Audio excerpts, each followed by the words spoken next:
We're here. What's up, Streamland? What's going on, folks? We are here tonight on a very special Monday night episode. We don't normally do this, but it's a holiday. It's Labor Day, and we got some things to talk about. Movies that we haven't heard of or seen in a while. Cards that we are going to be getting on eBay and maybe doing some pack breaks, right? They didn't accept my $5 offer, but they did come back with another. They did come back with another lower. Well, we're not going to take $5, but what if it was $7? I was like, all right, we'll talk about $7. You got it? Not yet. The offer's still standing. It's still sitting there. Oh, I'll take it. I'd take it for you don't have that offer. That's my offer. Shit. I'll take the 17. I bought it when it was released. For anybody who doesn't know what we're talking about, last night on Indie Comics Explained, we were talking about the Creators Universe cards. And you can get the whole box for about $17, $18.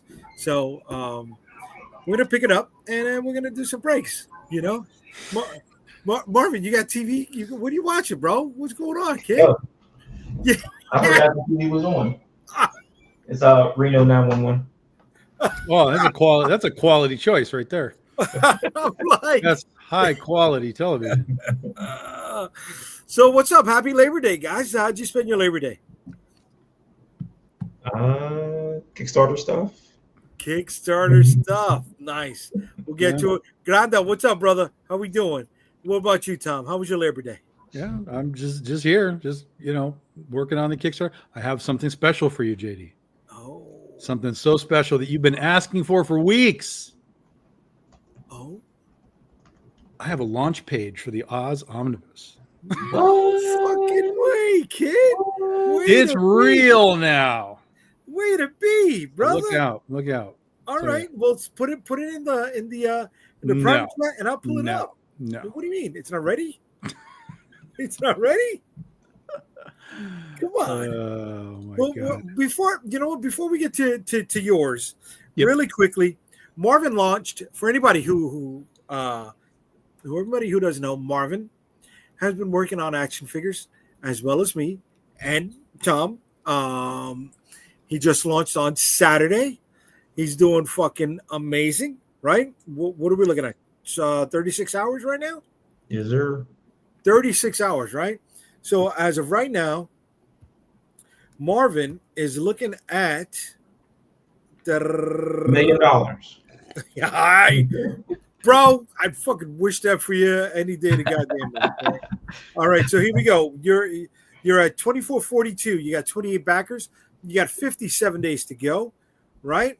You're looking at a 1/18th scale action figure. I want to get to the meat, baby. You're working with Loose Collector on this. Yes, sir. Right? Wow, look at all this. Look at this all articulation. You got double ball neck, double ball torso, waist swivels, shoulder hinge, bicep swivel, elbow hinge, wrist swivel, ball hips, thigh swivel, double knee, ankle hinge, ankle rocker.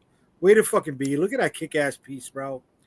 Look at that, man. Yeah, you usually don't get that kind of articulation in a figure that scale. You're usually like around 18, sometimes 12. Yeah. Trying to make it fun, brother. You can do all kind of fancy stuff. Yeah, man. I love the poses on that. Nice. You took them yourself or somebody else? This all came from Loose Collector. They have a guy that does the photography for them. Okay. Tom, you use Loose Collector, right? Yeah, their Executive Replicas is sort of the big name, but yeah, people know Loose Collector as well. You got Tom's face covered up with your I do. Oh shit! See, I'm on a. All right, well, oh man, Tom. I'm sorry, but here we're gonna take that off for a second while we show this. Here we go. I apologize. I apologize. All right, here we go. Graphics. You need graphics editors. You need help. Yeah, I do. Well, it looks good with today's setup. You know what I mean? I just got excited. Showing the figure. Everybody knows I'm a toy guy. I love figures, man. You know what I mean? I'm here. I backed it. I backed for hopefully the Troop Builder if you get to it, right? I just added something fun in there. I just added like a Troop Bigger builder pack. I'm with it. I'm down with it. Cute, Look at cute. that. And it comes with the want. comic, or the comic is an add-on. The comic comes with the figure. If you get the Blaine figure, you get that with it. All right. So this is one of the other figures planned for season 1. Yeah. I mean series 1. Yeah. So Revenant, his renders already done, and then Interim and Mystic are the other parts of series 1. Okay. Way to be, man. Way to be, bro. Mystic. All right. And here are some of the other things, right? Head pack 1 is unlocked at 10,000. Head pack 2 is unlocked at 15,000. All right. And then this is your long running series. How many issues you got out so far? Issue 11 comes out September 10th. Way to be, brother. Way to be. All right. And everybody who's wondering, look at Marv's profile there. He's only made 4 and he's back 292 campaigns. So he's down, folks. He's with the community. He's putting his money where his mouth is. I see. Yeah, did you get like some kind of special badge or something? You get the 300? No, because I think I'm like 7 away from being a super backer. If I back more than $25 on the next 7 or something like that. Yeah, I'm already a super backer. I'm just wondering if you get the 300, do you get something on? Now Marvin wants badges and special recognition. Yeah, I'm special. That's the piece right there. Look at that. That's the shot, bro. That should have been the shot on the packaging. Yeah, man. Bro, you got to change it. Put that shot up there, baby. Look at that. That's a piece, bro. I like that. I really like that. Yeah, well, I mean, we're going to change it anyway because that art got recolored. So we were going to change it out for the other art, but I mean, we could put that on the back. Yeah, and that's your package. I would, if you want a suggestion from the art director side of things, I would shrink the edge so that it's right over the toy itself, like over the bubble. That way you get a bigger, taller art image that can kind of go up to the top and lean. You know what I'm saying? Yeah. So that he's not kind of in that bottom corner. That's my art director brain going, like, let's Tetris a little bit. Yeah, cool. I mean, it's a good idea. We could do that. Yeah, no, I'm with it. All right, here we go. We got more comments. Happy is not a holiday in here. Oh, I'm so sorry, brother. Okay. Let's see, Calderon. Damn, I don't get an invite anymore. Bro, you said you were on a flight today to Florida. What are you talking about, man? You're on a flight. Come on. There's internet on planes. I want to see him do a podcast from a plane. Yeah, man. That I want to see. Well, everybody else on the plane is just like, what the fuck is this guy doing? Jibber jabbering on a podcast on the plane. I mean, everybody's recording each other on the plane anyway, so you might as well. Might as well, baby. Might as well. You know what? To keep you from being upset, I'm going to send it to you. Let's put your money where your mouth is, buddy. Okay? You always get an invite, brother. The door's always open for you. Come on, man. The door's always open. I sent you the link. He says tomorrow is his plane. Oh, my fault. I could have swore he said it was today. Yeah, here we go. There goes. That's tomorrow. All right. Sorry, mate. I apologize. All right. It's been sitting over to you. I hope you join us. But here we go. All right. So for anybody who's interested in Marvin's figure, right, the edge, the link is right there in the comments. Please order one shot because you can just get the book if you want. You don't have to get the figure. Okay. Anything you can get it, right? Let's go. Yeah, I put everything I can on there.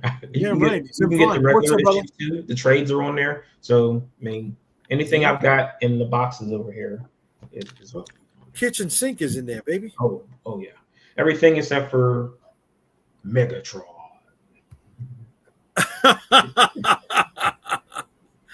All right. I don't know. I feel like a redheaded stepchild. No, not at all, dude. Bro, stop complaining. I sent you the fucking link. Get inside. Come chill with us, man. All right. It's a Monday episode. This doesn't always happen. All right. So we're shutting this down for a minute.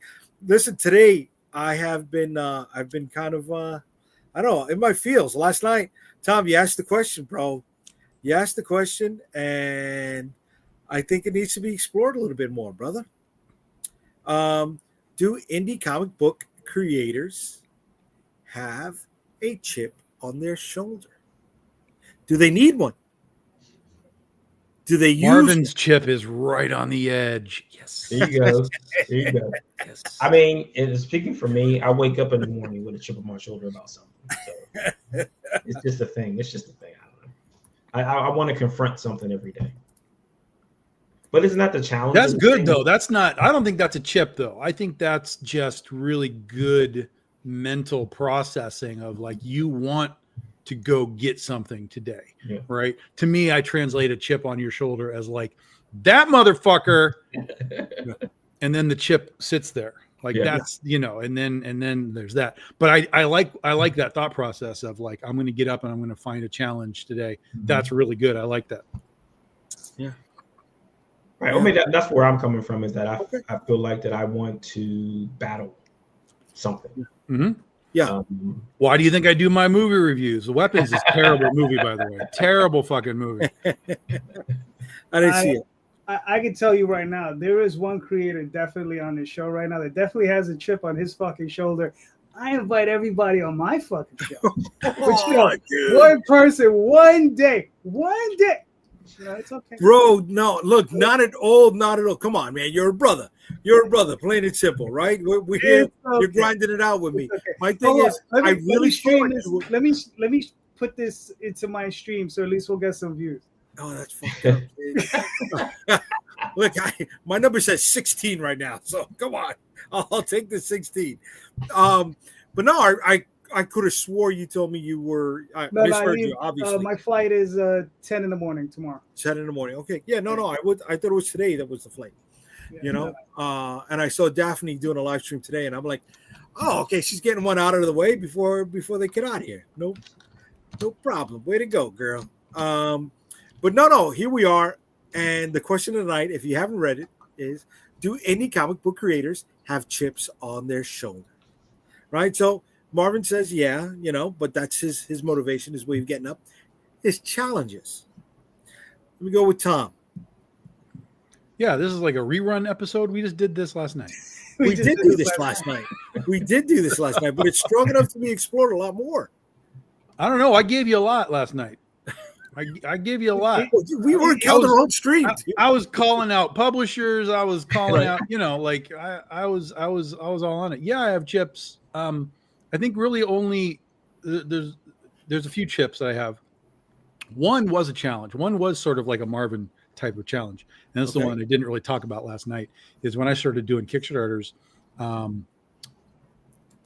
8 years ago or whatever it is. I had people who had done Kickstarters prior tell me that I couldn't do what I wanted to do. They were like, you can't do that. You can't. And the plan was, I'm going to make a book, issue 1, 2, 3, 4, 5, 6, 7. I'm going to number, I'm going to run them out, whatever. Yeah. Just like I would release a comic book in the stores. And he came to me, and more than one person, but especially this one dickhead that put the chip on my shoulder. And he was like, you can't do that. It is an impossible thing to do. Your attrition rates, assuming that they're like retail stores, are going to fall off, blah, blah, blah, blah, blah, blah, blah. And I was like, I don't see anything that tells me what you're talking about is true in any capacity. And so I just was like, I'll show you how to do it. And so we went from, this is when we did Penny for Your Soul. First issue, we did about $16,000 roughly.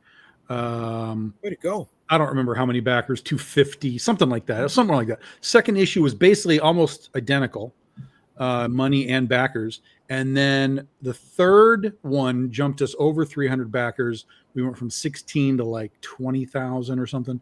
And then issue 4, 5, 6, 7. By the time we got to issue 7, we had gone from 16,000 to $32,000. Right.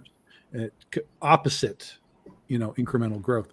So that chip's still there because fuck that guy. But that was the chip that I didn't really talk about last night. The one that's sort of dissolved is the one that I started with, which was when the industry basically ignored me when I pitched to them. All these publishers like, hey, here's my book. Like, blah, blah, blah. Like, I didn't even get a no. I got nothing. I didn't get rejection letters. I got nothing but radio silence. And that was my initial, like, okay, I'm going to show you what you missed. And now that has now been 15 years ago. Multiple books in the Diamond Top 300 from back in the day, not this nonsense 500 that they had to do to expand it out. Multiple books at Diamond Top 300, worked with some of the best in the business, Joe Gisco, J. Scott Campbell. I mean, who the fuck am I? And I'm working with these guys. So screw you guys. and thank you to everybody who gave me the opportunity. Way to fucking be. Way to be. Calderon, you think you're out here operating with a chip on your shoulder? I don't know. I mean, at one point in time, there was probably a chip on my shoulder. Now it's more a thing of I have purpose. Okay. Right? Like, like when I was young, you got to remember, I mean, I started when I was 18 years old. So there was definitely a chip on my shoulder. Right? I have a book. I have this book here, which I will eventually remaster and re-put out, is as Dreamweavers and Extreme Homage. And it's a parody book of my characters goofing on the extreme characters and the homage characters. And, and I mean, and this is me taking the knife and doing this. Yeah. Okay.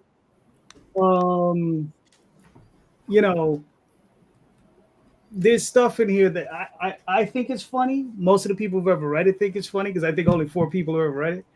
But it didn't have a big release. I only printed 500 of them. I'm pretty sure 200 of them got about 350 got distributed at the time. About 150 of them got lost in the flood.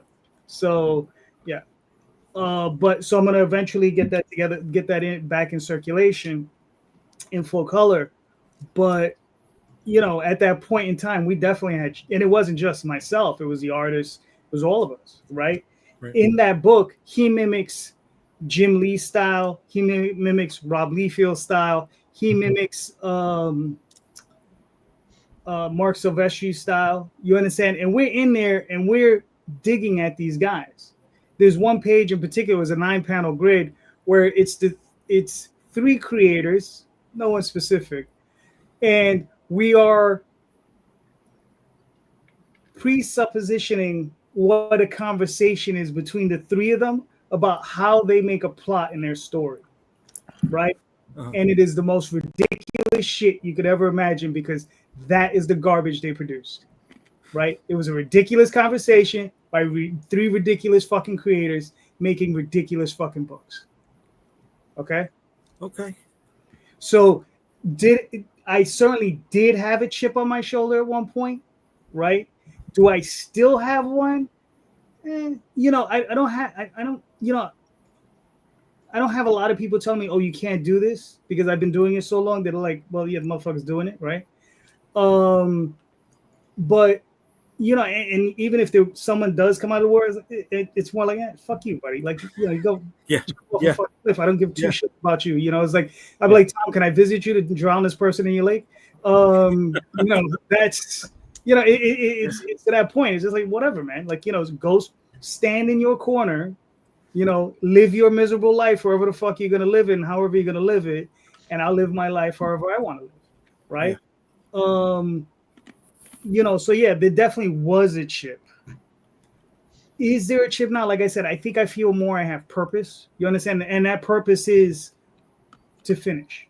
You know what I mean? I have a lot of projects going, and I want to finish these projects. And there's more coming. So it's like, I just want to, get through these. And I say that because it's never going to end. Yeah. Yeah. Drop. Yeah. I'll drop before, I finish. And that's how I want it, though. No, I hear you. Just like everybody here, right? I was on the other side of the table going to conventions, right? I wasn't sending letters out. I was going in person, thinking I was, hey, go the extra mile, right? I was there with my zines, my ash cans, right? And I was acting like Oliver Twist. I was like, man, have some more. Will you look at my book? And just one of those guys. yeah, yeah. But I was also looking for work, right? Because that was my resume, that was my calling card, my business card, whatever you want to call it. And I got shut down, and those were the nice ones, right? I got dogged, I got chewed out, I got laughed at. If you don't mind me asking you, Yeah. who, if you don't mind mentioning, right? Okay. Who chewed you out, and what was the worst one? And I'll explain to you why I'm asking. Okay, I won't ever say who they are. Right. You know what? One of the people, I will say one of them. I will Okay. say one of them. I'll say, ain't it cool news? Ain't it cool news? I don't even know if the website is still up right now. Are they still doing anything? I don't know. Tom, think it any cool news? I mean, yeah. They long gone. They went in on me, dude. They went in on me. Really? They gave me the whole, this is very 90s. I can't believe that this guy thought a book like this would sell. The one thing they did get right, and this is what I was trying to target. It was the book Curse of the Dragon Storm, right? Mhm. And they said this guy looks like a cross between Nightwing and Iron Fist. And I was like, that's exactly what I was shooting for. Thank you. Well, they got something right. Thank you. But I remember going to conventions. I remember I had a buddy who was doing some work, and he was getting interviews and stuff like that. Mhm. And he was trying to talk me up at the same time. And some of these people that are not publishing anymore at all were like, yeah, right, push me off to the side. Yeah, get away from me, kid, kind of deal. I was like, okay, but they're not here, right? That Right. website is not here anymore. Unfortunately, there's still people at this time, right? That is just okay. Once you've gotten bigger and you're still able to chase or achieve things. Excuse me, you're still able to achieve things. They're still out there trying to throw shots because they haven't been able to, as well. Of course, that's normal. That's called normal. Yeah, that's normal, right? And here we go, Lorraine. Yes, that's the name Unstoppable. Damn right. I'm not a great big engine of destruction, right? I'm the little train. I think it can. And I'm keep trucking along, right? And I'm gonna hit obstacles, and I'm gonna get derailed, but we're gonna keep going. And we've been going since 2008 strong, right? I got one hell of a catalog. It could be bigger, but I've made mistakes too. I've invested money in places I shouldn't, like trying to make a video game. Invested money in trying to get the toys off the ground for years, but that was a learning experience as well. Spent money investing in other, what's the word? Not a conglomerate, not a union. Just say venture. What kind of venture? Just say venture. You don't have to go. A joint venture with other indie publishers. How did that go? I'm sure it was like something like crypto, and they bore lots of fruit. Yeah. Listen, at least with crypto, if you got in early, you made money. Yeah. I've been around the block, and I'm still here. I'm still here, and I'm continuing to produce stuff. So I'm not resting on my laurels on what I've made.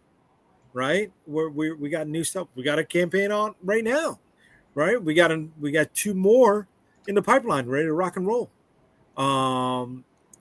So how do you guys keep going in the face of adversity if you're not utilizing the chip that's in your shoulder, on your shoulder? Excuse me. Well, I think you have to have some pride in the fact that you're producing something. Like, Yeah. I mean, maybe pride isn't the right word, but like you just have to be like, I made another book. I made another book. I made another book. And like you just said, you can look back, I go back to 2010, you go back to 2008, Jaydee goes back to 1837 with, making stuff. But you can look within your window, whatever your window is of time between then and now, and you can look back and be like, that publisher's gone, that publisher's gone, that publisher's gone, that publisher's gone. And we're still making stuff here. And all of those publishers, most of those publishers that I'm kind of talking about, all had big names attached, big money behind them, all this kind of stuff, all the hype, all the internet was talking about them. Oh my God, this, gone. Yeah. We're still here. So, maybe at some point before we all die, the media will realize that, we have some value because we're still here. We're still consistent. We aren't hype. We're doing the work. We're producing things that still exist, right, without gigantic names attached, without gigantic money behind us. So I'm not going to hold my breath for that, but I think again, there is sort of a pride element in we're making things. We've outlasted the hype machines. We always talk about like the machines, right? We don't have the machines behind us. Mm-hmm. We've outlasted the machines multiple times. All of us are still here, whereas those machines have not all, but a lot of them have disappeared for whatever reason. But that's that Marvin challenge, right? Is I'm going to get up, and the challenge is I'm going to be here today. I'm going to be here tomorrow. I'm going to be here next month. I'm going to be here next year. And that might not be something that some of these other publishers can say. Right. I mean, is a lot of the stuff that's going on right now, when you say that publishers disappeared because they were looking for big media deals too, right? Yeah, for whatever reason. I mean, there's multiple reasons they can go away, but that's certainly one of them.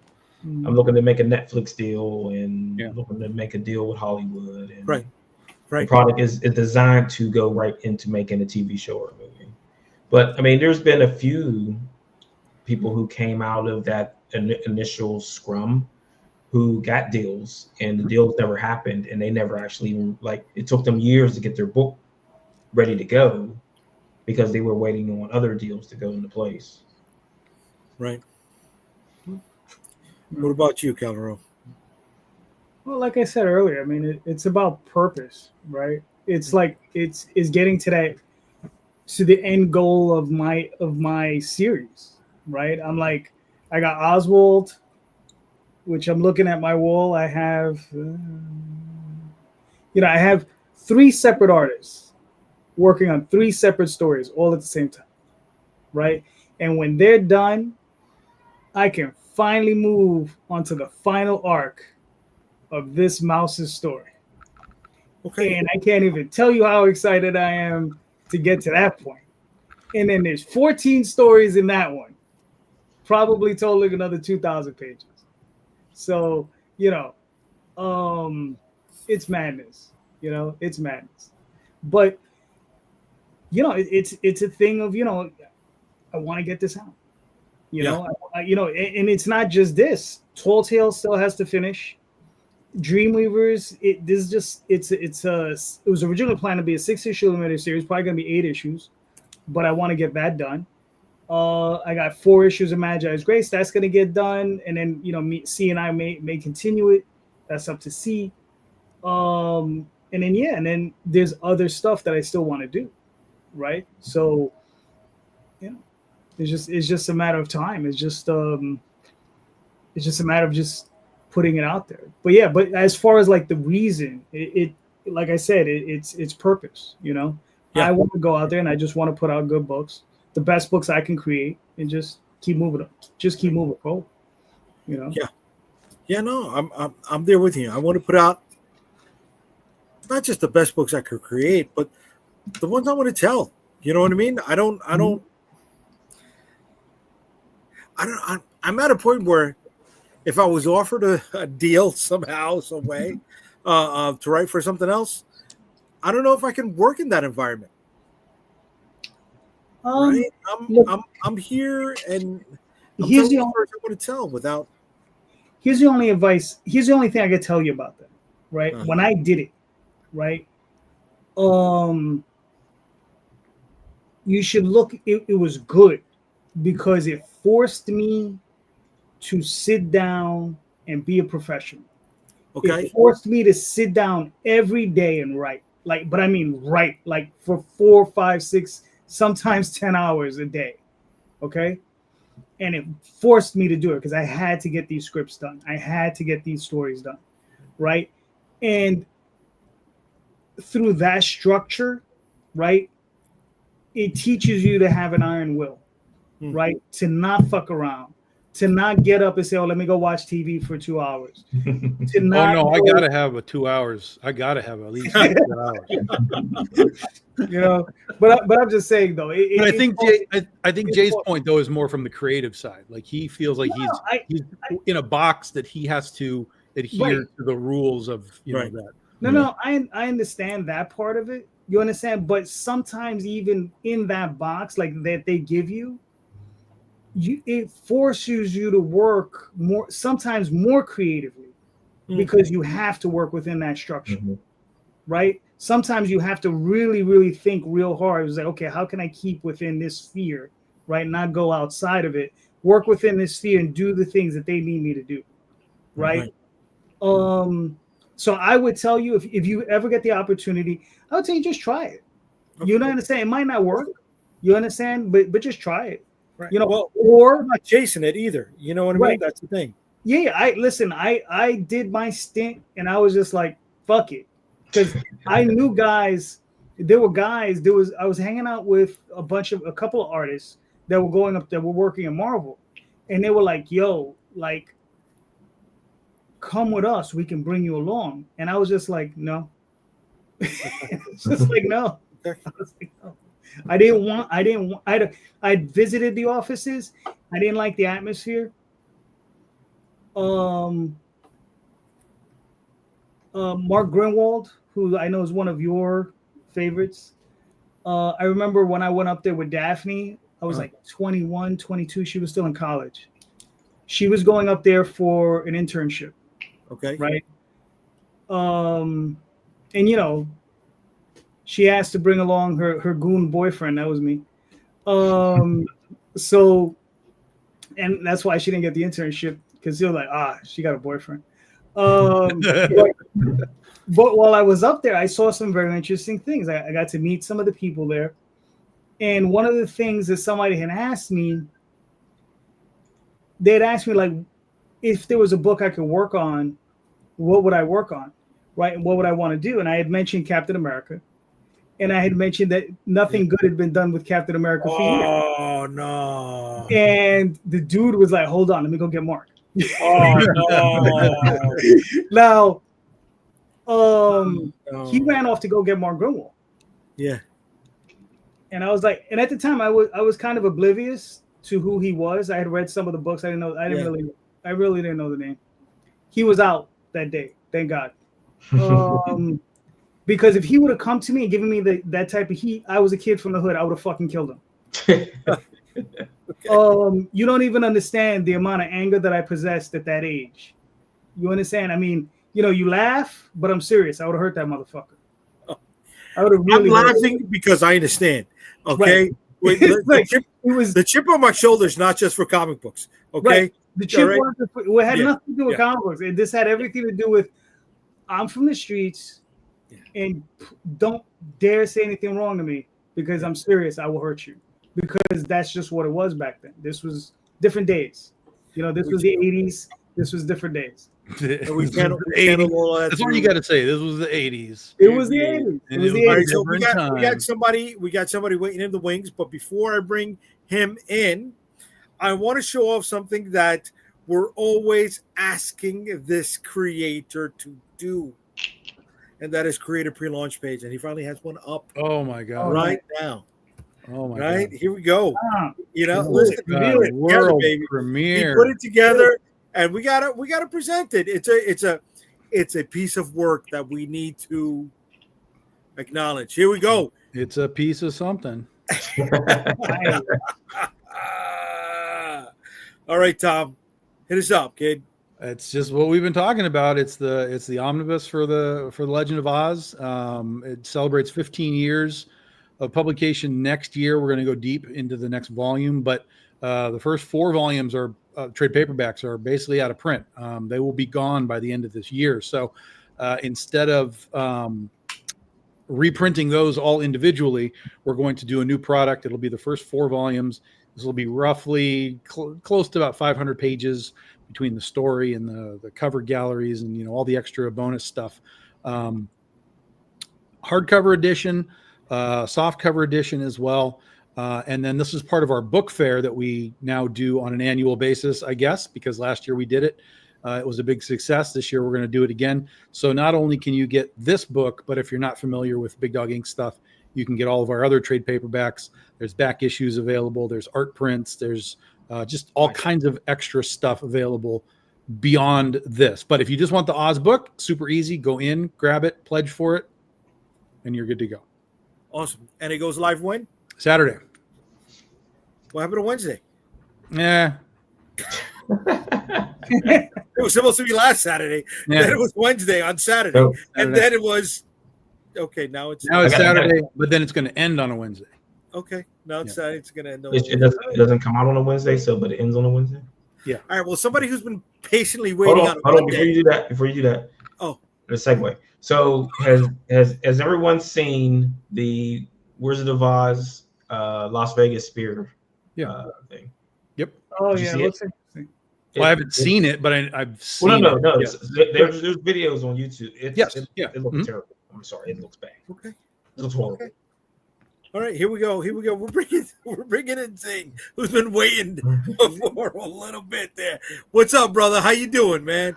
Hey, good, man. How are you? Thanks for joining us tonight, bro. Oh, no problem. Thanks for inviting me. Yeah, man. Whatchamacallit? So Marvin is not the only one working on action figures, right? I know Zing has his own set of babies ready to go, right? You got pictures of the prototype? You want me to share, or you got the prototypes in hand with you, bro? Oh, I got them with me. Wait a bee. Let's see. Come on, man. So I maybe just a bit since a little backstory. So last year I started the toy division of my company. Okay. And just founded it and built it up from scratch. And because I'm the artist on my own series, I already do all the designs, all the drawing, everything for the comic book. So all I needed was 3D sculptors to work with because I don't know how to do that. But so I went and found some very talented 3D sculptors who've worked on a lot of really cool IPs from like video games and stuff. And I told them what I wanted to do, and they were like, yeah, they're into it. So we started designing them and getting them built, and it was fun because there are parts of designs that like you would see later in the graphic novel series, but with the toy, it kind of gave me the wiggle room to say, well, I don't want to wait to show that. I want to show part of that now. So that's what we started doing. So the first things we did were we made the swords that come with the Prince Adonis action figure. And since the line is 1/6 scale, all the swords are like big. Oh yeah. So this is one of the dual sets that comes with it. And these, so in Symphonic Verses, the main character, his family has these swords that were blessed onto his bloodline, and they possess the power that was like infused from dying stars. And so the divine dragons bless these onto the house of Latreculus, so that anyone in that bloodline who is king can wield these divine weapons. So this is the first set of them that are a matching set. This one is called the Ensanguining Surexeron. So this is the third one that comes in the set. And if you notice, they all have faces on them. and they represent the 4 empresses of death that make up some of the ancestors from his empire. This is one of my favorite ones. Same thing, has the faces, but there is an additional face at the top, and it's the same mirrored on both sides. Okay. And then this is the last one that will come with the first figure. It's a sword, but it's also a guitar, and it's called Hauntingly Heart Baroque. And actually, that visage is of an enemy that he defeated, and then he turned her into basically like a spy and a slave because she serves his enemy, and he bound her life to this sword. So now she has no choice but to tell him things about his enemy so that he can use it against them. So this is one of the other swords that will come with the Adonis. These were the first test prints of his shoulder armor.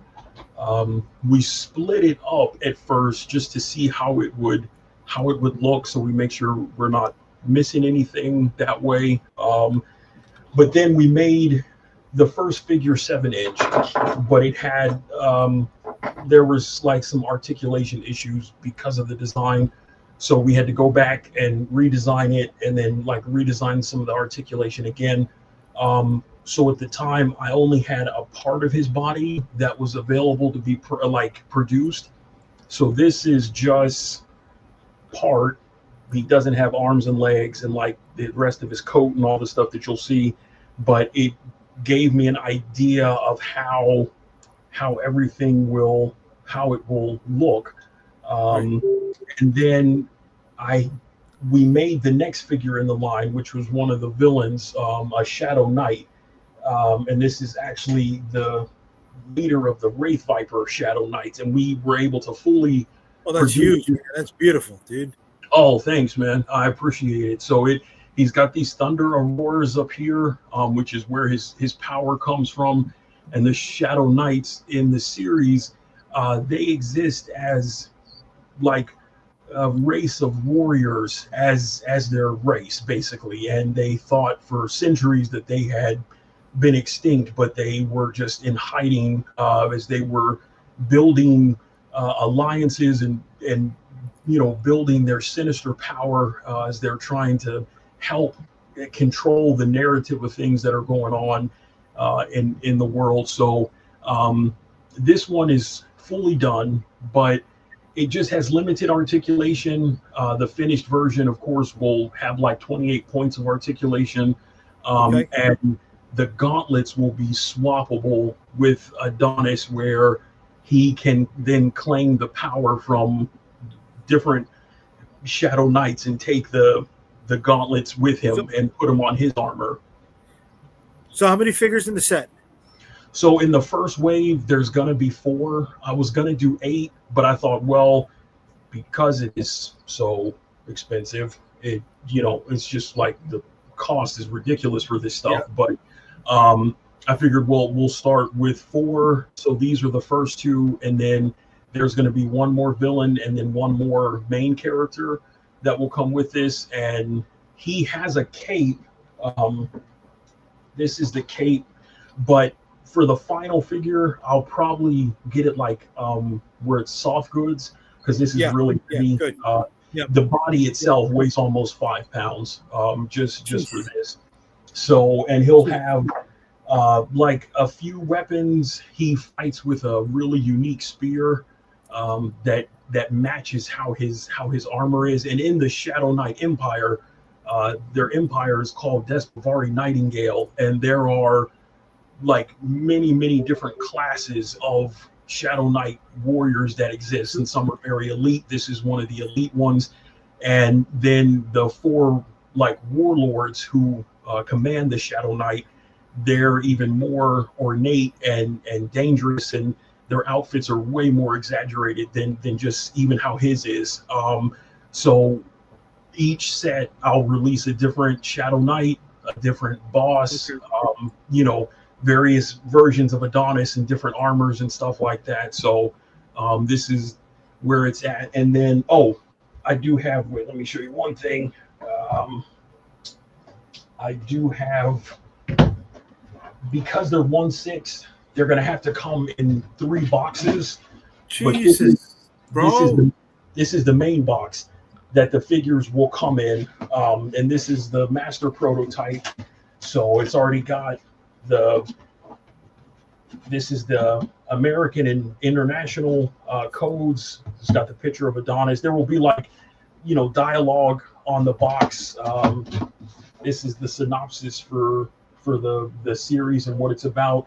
And then inside this will be 2 boxes that are 12 by 12 by 5 and stacked on top of each other. One box will hold the figure, the other box will hold the weapons and accessories and stuff like that. So this is what they'll come in when people get them. All right. So, and what's the price point going to be per figure?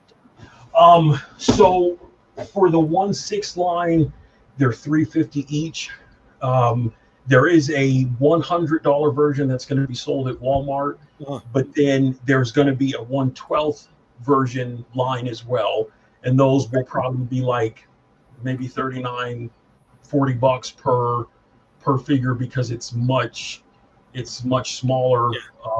And you'll still get some of the main accessories and things, but the 1/6 scale comes with everything that you'll get for the figure. Bro, that didn't, when you were showing off the blades originally, it did not look like action figure blades. It looked like, I'm gonna small little daggers to take care of business with on the side if you don't get the right amount of change from the figures, man. But look, we got the 5 of us here. We've all worked on action figures in different stages of development, right? Tom, Calderon, they've completed that stuff. Marv is in the process of launching it right now. Seeing you are a hell of a lot further than the prototype phase. You're ready to rock and roll with your stuff. I am ready to rock and roll, at the end of September. Do you guys have advice for those who, like me, eat with their eyes and try to get into the action figure arena while they're also still trying to develop a comic book series? Anybody? You want an honest answer to that? I want an honest answer to You want that. an honest answer? Let's go, Marvin. Let's go, baby. Don't First one do up. it. Don't do it. Don't do it. Don't do it. Don't do it. Don't do it. Don't do it. Don't do it at the same time you're trying to develop your brand. Don't do it. Yeah.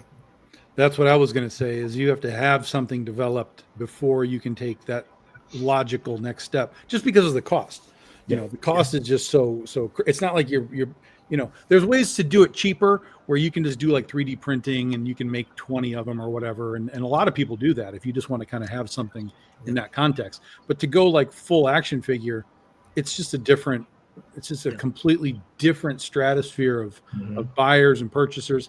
And it's not to say that you can't make something and attract somebody that doesn't know what it is, because you can, but you need to have that foundation of buyers already that are like, I know what that is, and I want that.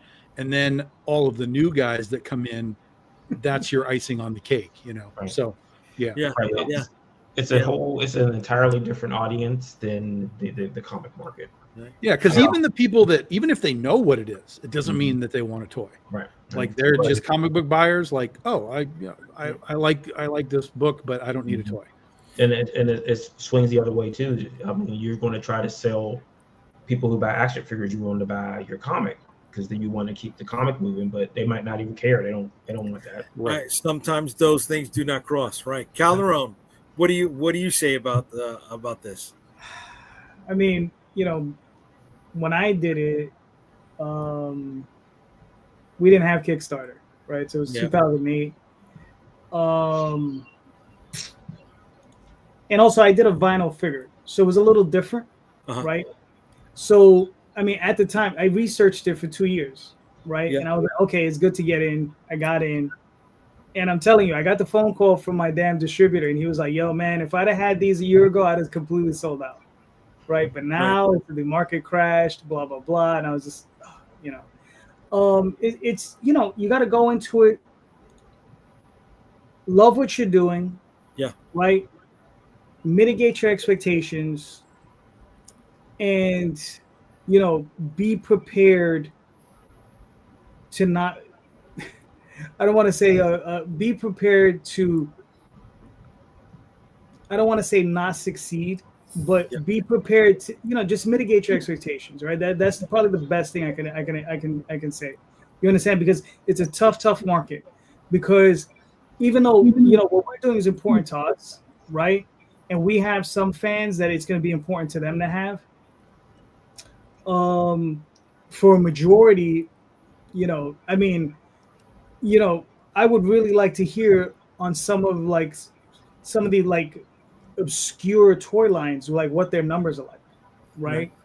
Like there's stuff that obviously is like GI Joe, Star Wars, and that stuff. Their numbers are astronomical, but Current what lines or previous lines? current, previous, it doesn't really matter. I mean, like what is a Chucky toy sell? It's What is different. They're licensed. That's licensed. That's right? out of You understand, right. right? And then, but I mean, but the thing is like but what do other independent toys sell also? Yeah. Right. Well, you're I mean, talking like Animal Wars of the Kingdom. Yeah, that's the only one I know of. I mean, I know there's others, but Yeah. There are quite a few others, right? Chicken Fried Toys, Yeah. Live Valorant. Show Legends. Yeah. Yeah, but Marvin and I go back and forth on this quite a bit, and you see a totally different world when you go to toy conventions, right? Mhm. Sing, you've been there. You showed off what you got. What would you tell somebody who wants to start heading down that path, brother? I mean, it, you do have to have something complete. Like sometimes a company, like let's take He-Man, perfect example. They made the toys, but then they created the lore as they went along, and then they did the animated series, and then the fan base just exploded, and the lore built more and more, and here we go. But if you have something that's already there, that helps because then okay, I don't have to over explain why it exists. It's already there. But then the other side is the cost. And now me, like I'm not using any crowdfunding to produce this. Like I'm just producing them just on my own, right? Just with my company. And you have to be willing to be honest about the cost, about what you can take on, about what's reasonable, because the thing about toys is it's like, yeah, it's cool to see something that you made. Like for me, when I first saw that first prototype, I don't have kids, but I assume that's what it's like when people see their kid or whatever, and they're just like, holy crap, like this is, here's something I created today, September 1st, Symphonic Verses has been in print for 31 years. Look at that. That's how long I've been making and publishing my series. And so it's great to see that, but you have to take into account what it cost to, and especially for people who they're not artists, or they're not designers, or they're not sculptors, or it's like a whole other reality to the creative aspect. It's enjoyable. It comes with headaches and challenges, and it's difficult, but it's if you have you're working with the right people, and you've got that grit to just keep at it because you know what you want out of it, then it will be worth it, in an aspect. But it's a lot of work. Oh yeah. It's a lot of work, and I will tell anyone who is trying to head down that path, you're going to lose a lot of time, right? You could be spending that time developing the other part of your craft, which is making comic books. If I were able to take back all the money that I spent on all these other side things, because I eat with my eyes, I would have a hell of a lot larger catalog than I do now. I mean, I spent enough to cover at least another 12, 13 more issues easily. And I think that's under, I really think that's, the under on this one. You could just. Now, Jay, let me ask you a question. Was there ever a point before you got to the point you're at now, right? Because you're at an end point, right, where you're going to launch. Was there ever a point somewhere in that process where you just say, where you maybe had said to yourself, damn it, maybe I could put this on a back burner and move forward? I did.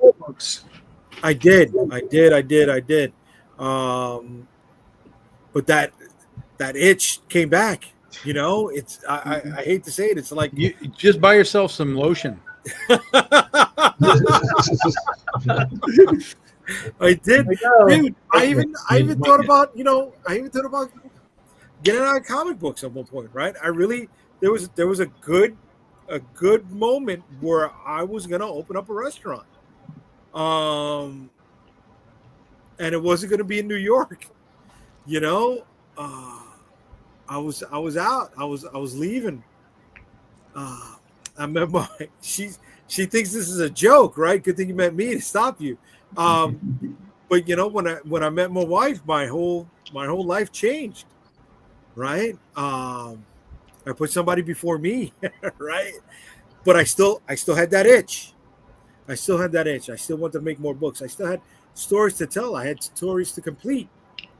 And I'm like, okay, this is something I can still do while I'm maintaining a job, while I'm trying to build a relationship, and while I'm trying to take care of the family, right? And then once I started to get the ball rolling with that, I'm like, oh, okay, I've got a little bit more time. Let's see what happens when I revisit the action figures.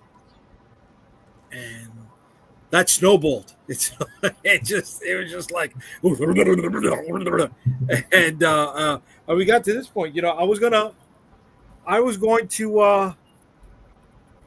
to show off the last prototype today for the final stretch goal figure in the line that we're going to be launching in a few weeks, but we can wait on that. Marvin just launched. I don't want to take away none of his shine. Sing's got some great fucking prototypes up there. I don't want to take away from none of that. I mean, they were huge. They were big. My guys a little bit of living space, right? So we'll wait. We'll show that off. We'll show that off another time. But I want to get to some of the comments here for a second. All right. So we got Daphne, the creator of Labubu, was selling his dolls since 2013, and nobody cared until a K-pop star mentioned collecting them in an interview 2 years ago. Now everyone's unhinged over them. Wow. Sometimes it's just luck. We were thinking about making some keychain dolls with our characters in a Hello Kitty style, but the cost outpaces our audience currently. As much as I want them, we have to accept that it's not time. And that's something that you're asking, Calderon, right? Mm-hmm. That's the hard part. Yeah. Right? It's accepting that. It's accepting that. Sometimes the monkey's on your back, right? Sometimes you listen to the devil on the other shoulder when you see the allocation of funds. Oh, right? definitely. Like where are you going to allocate? Like I said, I got 3 artists doing 3 separate books on Oswald.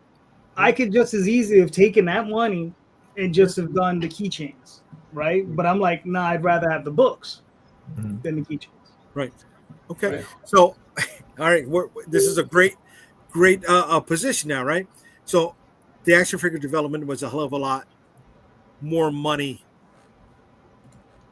than other things, like enamel pins, right? I've been putting a lot more of my surplus into generating some enamel pins because they're a lot cheaper to produce than toys, right? And it has a wider reach than comic books and toys are, right? You're a lot more women are buying pins than they are action figures or comic books. That's one of my reasons for going down that road. They're easy to travel with, and you could put a you can get a really nice margin off of selling them, even when you're doing deals.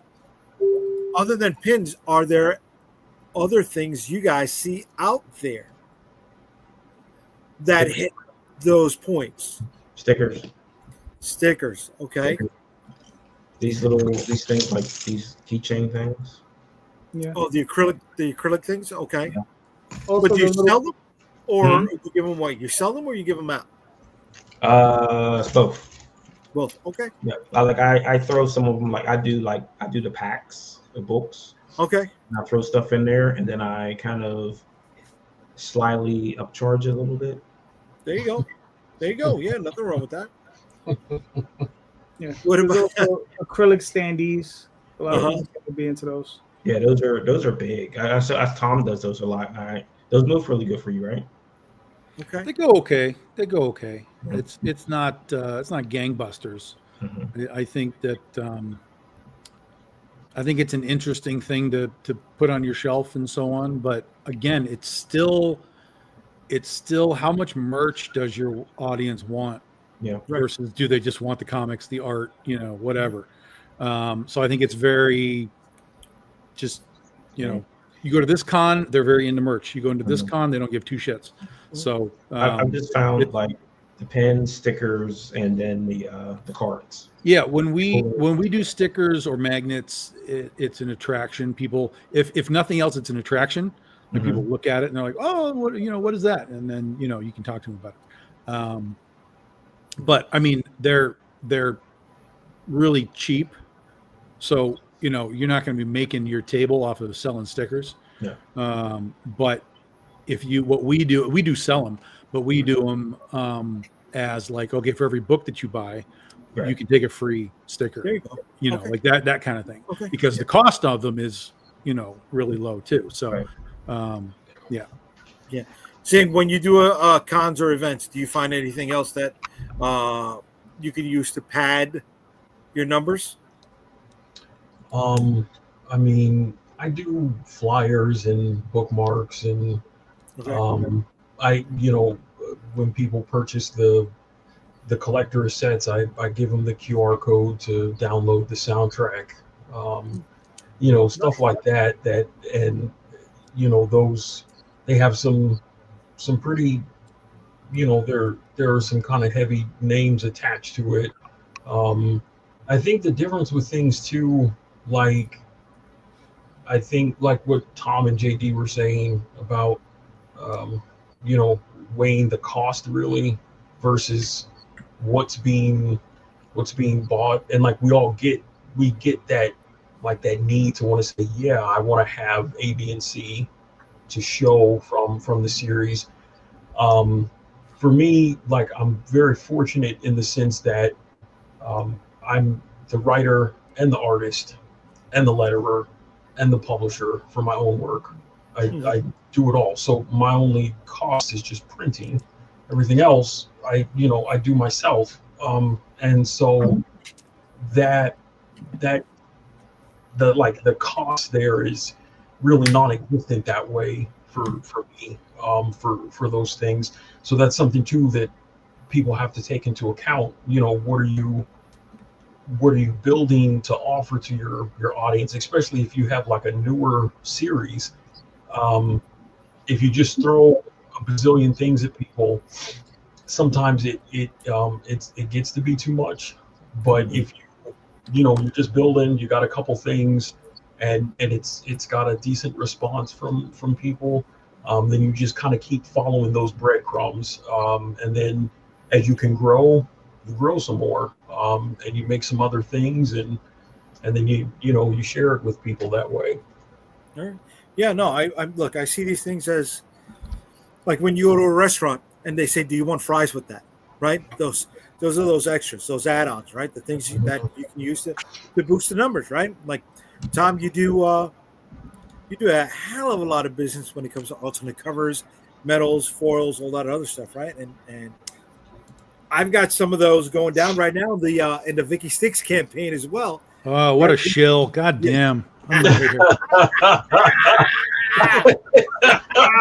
Right? These are You used me, Jaydee. You used me. Oh my gosh! You like that, baby? That's how we go. That's how we do. Right? Hey, Tom, So let's you talk got- about you, but now it's my turn. These are blood red foil covers that are in the Vicky Sticks campaign, right? So if you're still checking it out, we got a week left.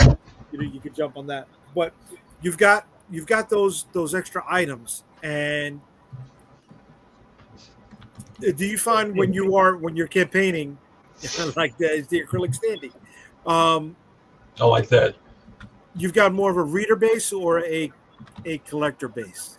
Oh, it varies hardcore from con to con. Yeah, Okay. yeah, and I'm learning that real fast now too. Like we talked about yesterday, Jaydee. Everyone saw yesterday. I'm seeing at a lot of cons. I'm seeing a very big shift towards a reader base more so than a collector base. I mean, they kind of overlap a little bit, but people are very into like, I want that big honking omnibus. I want the trades. I want to go home with something to read.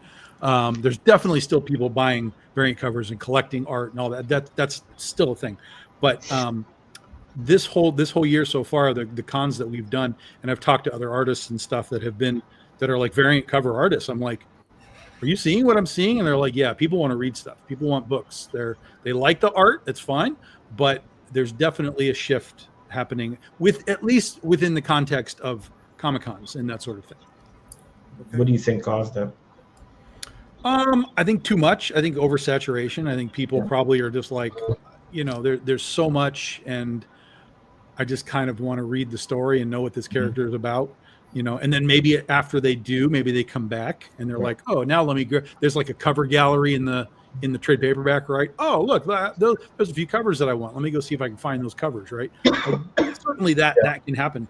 But I think that the variant cover thing has reached a point of it's all about, not all about, but it's a majority of it is people are buying it for the purpose of getting it signed, graded, and flipping, right, versus like, I just want to put this in my collection. Mm-hmm. So if you're not within that sort of trajectory of sales, like I have J. Scott Campbell, I have Ryan Otley, I have whoever, right? Those guys are getting collected, graded, flipped, whatever. If you're like, well, these are my guys, and they don't kind of tie into the collector base of those big names, you're not going to sell as many because people are like, well, I don't know who that is. I don't know who that artist is. So if I grade it, who cares, right? So I think that's part of it too. Like if you want to be a part of that sort of collector market, you have to go chasing those guys down. You have to go trying to get those names attached to your brand. And then you can kind of change perception of who you are and what you do. But those guys will cost you an arm and a leg in a lot of cases too. So again, it's ROI, it's cost versus the return. And I'm not saying there's a right or wrong to do it. We've done it before, but you just have to, sometimes it's a test. Sometimes you have to say, well, let me do one. Let me see if people even react to this. And if they do, great, go do it again. But if they don't, then you have to ask yourself, okay, why did my whatever J. Scott Campbell cover not sell on my book? And I got bad news for you. If you can't sell a J. Scott Campbell cover on your book, something's wrong with your book, because people are looking at that character, whatever he drew, and they're not vibing on it, right? Even if they're a Scott Campbell collector and like, I want all the Scott stuff, except for that one, then something's wrong with what you've done with your book. That's a hard. I've moved some of the edge graded book conventions. Like some guy just walked up and said, "Hey, do you have anything graded?" I'm like, "Yeah, I do. Here, take it. I will sell you all." He sold, like, he bought the whole run. Like I graded issues 1 through 5, and he bought one of each. So I don't know. Yeah, we do a little bit of grading, but for me, I've also seen that grading has become very personal. So like, instead of buying a graded book, like they want to buy the book. They want to look at it. They want to be like, it's perfect. Okay, I'm going to send it in. Like they want that challenge of like, I can spot a 9.8 and I'm going to send it in and I'm going to get it. I'm going to spend $5 on it and turn it into $100 book in their mind, versus I'm just going to spend the $100 and get it. They like that challenge, is what I've seen. Okay. So this is what I was talking about. So I just throw a bunch of stuff in there, put a price tag on it, so it's got the cards and stuff on it. Okay, you put together a little set. Yeah. Nice. Very nice. Somebody who's running a set right now is What My Eyes See, I Cannot Tell 1 through 4 on Kickstarter. Yeah, how's that? Come on. That was a good seg. That was a good seg, guys. Shaky transitions. Marvin set me up. I hammered it down, bro. All right, Calderon, you got 9 days left on this bad boy, kid. 9 days left. This is 1 through 4, like Jay said. What my eyes see, I cannot tell. The story. This is a story of when Oswald's in Dream, and he's telling the tale of when he first takes over this empire. He's married to a young lady. She's a princess, and how he first falls in love with her because it was a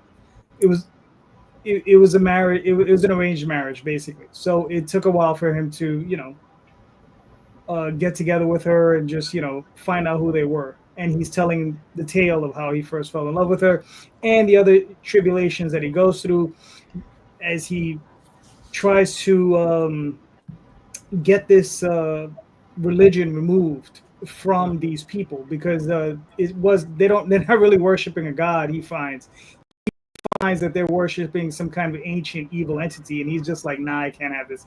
So he's trying to remove them.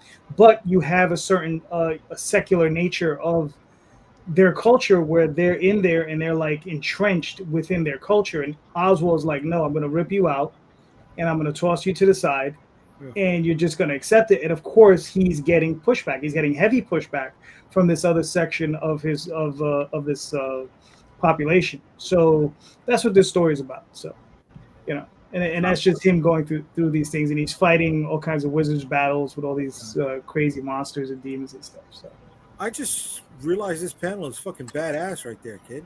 Yeah, let me tell you, Jade does some really excellent stuff. Yeah, that is creepy as shit. I like it. Yeah, like the suction cups on the inside of the arm. Very nice. Mm-hmm. Yeah. Very nice. Very nice. I like that, man. Mm-hmm. So that's the evil entity you're talking about, yeah? That's one of its servants. Wow. Okay. All right, that works, baby. Yeah, that works. All right. So you got 9 more days left on it. You're already funded. Yep. It would be nice to get a few more shekels in there, and then There you go. Ain't nothing wrong with that. A few more shekels, right? You got 56 backers. Oh, look at that, bro. Way to be, man. Good luck. It I looks hope you good. get it. Thank you. Yeah. Oh yeah. And anybody who's interested in it, the links are right here in the comments. So jump on this bad boy now. Jump on it. All right. Here we go. Jay's trying to make up for not inviting me earlier. No.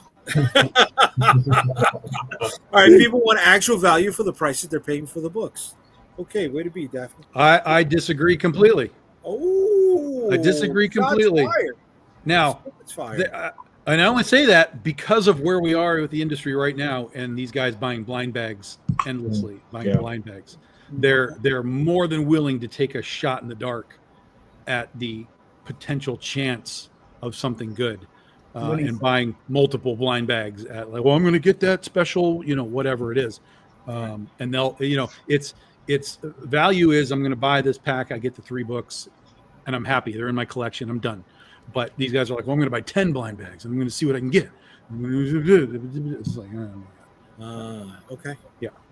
Mm-hmm. All right. Hey, listen, let's go gambling. That's right. That's it, Daphne. Yes. That's where we are right now. Now, again, that's a certain segment of the market, though. It's a very specific segment. Like I said, at Comic Cons, it is different. People do want that value. People do want a big book, at a good price. Like I want to go home and sit in my chair and read my big book. Like that's very true. So it's segmented. That's why it always kind of drives me crazy when people are like, what's wrong with the industry? I'm like, which one of the 80 different segments of the industry are you talking about? Because they're all have their own, infrastructure and ecosystems and what they do and why. And that's what makes it really, talking about the industry, sort of a difficult thing. It's not always gambling. I got to say, when it comes to this product, because I do mystery boxes, which is right along those. No, hold on. There's a difference, though, between a mystery box and the blind bags. Okay. There's a difference. Because generally speaking, in a mystery box, you're at least going to get some specific item. At least that's the way that we do it. Like, yes, there are 10 books, for example, right? 9 of them are miscellaneous books from all of our titles. Okay. And one of them is the specific book that you get in that specific box. You can't get it in any other way. So it's a mystery box with a specific, you're getting that. Okay. Right. That's you. That's not me. how I set mine up. That's me. So you doing it wrong, Jaydee. Really? I don't know, because we also do it. We pitch it as a sampler as well. That's a great idea. It's a great idea. Right? It's a great idea. And, but again, even in the sampler, you are still telling them you're going to get X, Y, and Z books. Yes. So there are still specifics that you're getting. Right. And our goal is to try to get them to open it in front of us. Yes. Right? Because if they open it in front of us, we're going to try to get that video, right? If 100%. They allow us to put it up. 100%. But we're also going to try and push the additional sales. Oh, you got book two of 3, right? You've got book 4, right? Of 4. Look, here's 1, 2, and 3. Here's 1 and 3, right? So we try to, again, pad the sales. Cons, you got to gimmick it up a little bit too, right? And not everybody is ready to do that. Oh yeah, no, yeah. I mean, I've been, and I'm sorry, Jaydee, I wasn't trying to. No, go for it. Go for it. That is one of the things that, for years, I have noticed. There are people who they say, I've got this idea and it's great and it's this and blah blah blah, and then they go to a show and they just sit and they just put it on the table and they think that people are just supposed to come by and just say, oh wow, this is great, let me give you some hard-earned money, and then you not even try to tell me what it's about. They don't want to interact with the customer that way. They just sit there, and it's like you can't, they're not mind readers, and unless you have something that's really well known that people are like, oh yeah, I know that, oh I've heard of that, oh I read that a few years ago and it's still going on, you're going to have to get up and work with them and get them interested in what you do, and not just, there's no expectation that they just have to like it. This is a great point. I love this point right here. This is fantastic. And again, it goes back to my thought process of what is the industry, right? Because even within the idea of variant covers, there are different segments, like I just kind of talked about, of where you sit with all this stuff. And if you decide that you want to play into that game, that blind bag game, or whatever you want to call it, there's 100% chance that you can attract people off of, hey, we have this stuff, right? You're going to make an attraction, but they still, in our situation, we're not Batman, we're not Battle Beast, we're not Red Sonja, right? So even though we have the ability for them to gamble at our booth, they still have to have a sense of like, oh, but I like what's on your banners. I like that character. I like that character. So let me try your blind bag. So if the indie community was suddenly like, blind bags are the thing, you're going to be sitting on a lot of blind bags, my friends, unless you happen to have, like, J. Scott Campbell is in there, Eric Basadua is in there, whatever, something high level that sort of surpasses your own brand. Just don't get hung up in it. You're not wrong about that. Do you want readers or gamblers? Where do you want to go? It's sort of the same thing of like the people that just sell boob covers all the time. Are you selling comics or are you just selling boob covers? Like, make your decision of where you are in your market. And I'm not saying either way is wrong. Just decide where you want to be. I'm the boob guy. Okay, go sell to the boob collectors. I'm the gambling guy. Go sell to the gambling guys. I'm the guy who makes things to read. Go sell to the reader people. Again, there's no industry. It is a fractured set of people and groups that all do different things different ways. And if you can take whatever it is that you do and hyper focus on the audience that you think should have it, you're going to be in a lot better shape. Here we go. And Daphne comes back with, in the end, you have to have the audience support whatever you're trying to do. Damn right you do. Damn right. And I've got some audience support right now in my latest book, which is still rocking and rolling on Kickstarter. And that is something that I'm not ready 4 because I was not paying attention. You already shilled earlier. You don't get 2 shills. I didn't get to put it up the link. I didn't get to show it off. Let me show it off, bro. Let me You show showed it the off. you showed the actual books in hand. I showed the books in hand. I know. Yeah, I was gonna lead into showing off the actual link, but then you're like, "Hey, I was wait a minute." So I was like, you know what? Let me pull back. Let me pull back the reins. I had a faux pas. Right? Let me try to repair that faux pas. So here we go. The Vinky Sticks, the zero issue. We've been going up and down with backers, fluctuating between above 80, below 80, up money, down money. But we still got 6 days left to go. This is a prequel book. This is part comic book. This is part source book. So if anybody likes the old Marvel Universe handbooks or DC's Who's Who, you're going to get a little taste of that. If you're a returning backer, you're going to get a holochrome trading card already attached to your campaign. The early bird reward is over, but you can still add it on if you're interested. They are both holochrome trading cards. Here's some preview pages of the book itself. We got that going on. It's illustrated by Omar Frankia, written by me. For those who are running out of space at home, you've got the Unstoppable Comics digital catalog. That's every book that we've ever produced, and you can get it all on your iPad or your home computer. All you got to do is back it, and it's a great value. You're getting a discount there. We've already unlocked one stretch goal. We were really close to unlocking the second one, but again, the fluctuation. We've unlocked our first backer goal. We're trying to fight and get this second backer goal unlocked. These are the blood red foil stamp variants I showed everybody a moment ago. And here are trading cards that are added to every campaign we've ever done. And if you've missed them all, you can get the full current set on this campaign. And then here are some of our T-shirts. I got 6 days left for this baby. Jump on Friday night because we're going to be giving away a few of our other holochrome books that we found when we checked out the so it's not coming. Oh, good call. Thank you, Daphne. I will work on that one. I didn't realize that. Yeah. On Friday night, we're going to be giving away a couple of holochrome trading covers to some random backers. All you got to do is back the campaign, and you're going to get something by chance, right? Triggering those gamblers by being part of the campaign. All you got to do is jump on, and that's the only way you'll have a shot. So that's on Friday. Here we go. Jay the Schiller Rosario does have a nice ring to it. I'm shilling, baby. We're shilling. All right. Except for the boom collectors who are also librarians. Way to be. Okay. Wow. We ran about an hour and a half. I want to thank everybody who has been hanging out with us in the comments.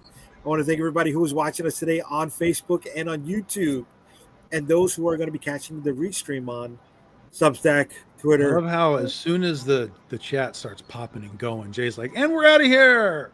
No, the chat is not. The chat popped all night. What are we talking about, bro? The chat popped all night, bro. Look, we're rolling. Look at this. No, but I mean, I got to work tomorrow. Tomorrow's going to be a really big, busy day. So I had to go a tight hour and a half. So before we get out of here, I want to let everybody tell folks where they can find them. Starting off with Mr. Calderon. Where can they find you, brother? Kickstarter primarily. Just go to Kickstarter, right? That's where you can find it. But the AlphaChronicles.com. I did show your book. Oh my god! Yeah, you did show a book. Oh my god, that's where that. You all right, bro? Jeez, yeah. Take it easy. Deep breaths. Yeah. The AlphaChronicles.com, TallTalesOnline.com, Facebook, Twitter, all those different places. Most Sunday nights here on Twitter, but I mean on. Jeez, now you got me there. Everybody. YouTube. But I won't be here this Sunday because I'm on vacation. But we'll be back the following. All right. So I guess I'm running Sunday. Anybody want to jump on? Let me know. Enjoy it. Sing. Where can they find you, brother? Google, Facebook, Twitter, Instagram. You can put in the company name, Phantom Blade Productions, or you can just look up Symphonic Versus, which is XIMPHONICVERSUS, and everything just pops right up there. All right. Way to be, bro. Tom, where can they find you, kid? BigDogInc.com, and I will not be here Friday. Telling you now, will not be here Friday. It's NFL season, my friend. Chiefs and Chargers from Brazil is Friday night, so I will be there, my friend. Wait, you going to Brazil? Yeah, I'm going to Brazil, Jay. No, I'm going to watch it on TV. You said I'm going to be there. Jesus. Okay. Wait, there's no games. There's no games on Thursday. There's a Thursday game and a Friday game. Oh, okay. Yep. Okay. It's the chefs. The chefs. Listen, I got the 3-day countdown. So I'm gonna be going live Friday. We got to go live. Marvin, where can they find you, brother? Comicsbird.com. All the links and shares are there. My man. And I am at unstoppablecomics.com. You can find all my social media links there. 6 more days. Kickstarter. Vicky Sticks, the 0 issue. Walk with the dead princess through the darkest corners of the night. You only got 6 more days to join her. Jeez. Thank you, everybody. Appreciate it. I love the comments. Thank you all for hanging out there. And if you're watching us on the restream, please leave a comment there as well. I'll see you all on Friday. Good night, everybody. Good night, everyone.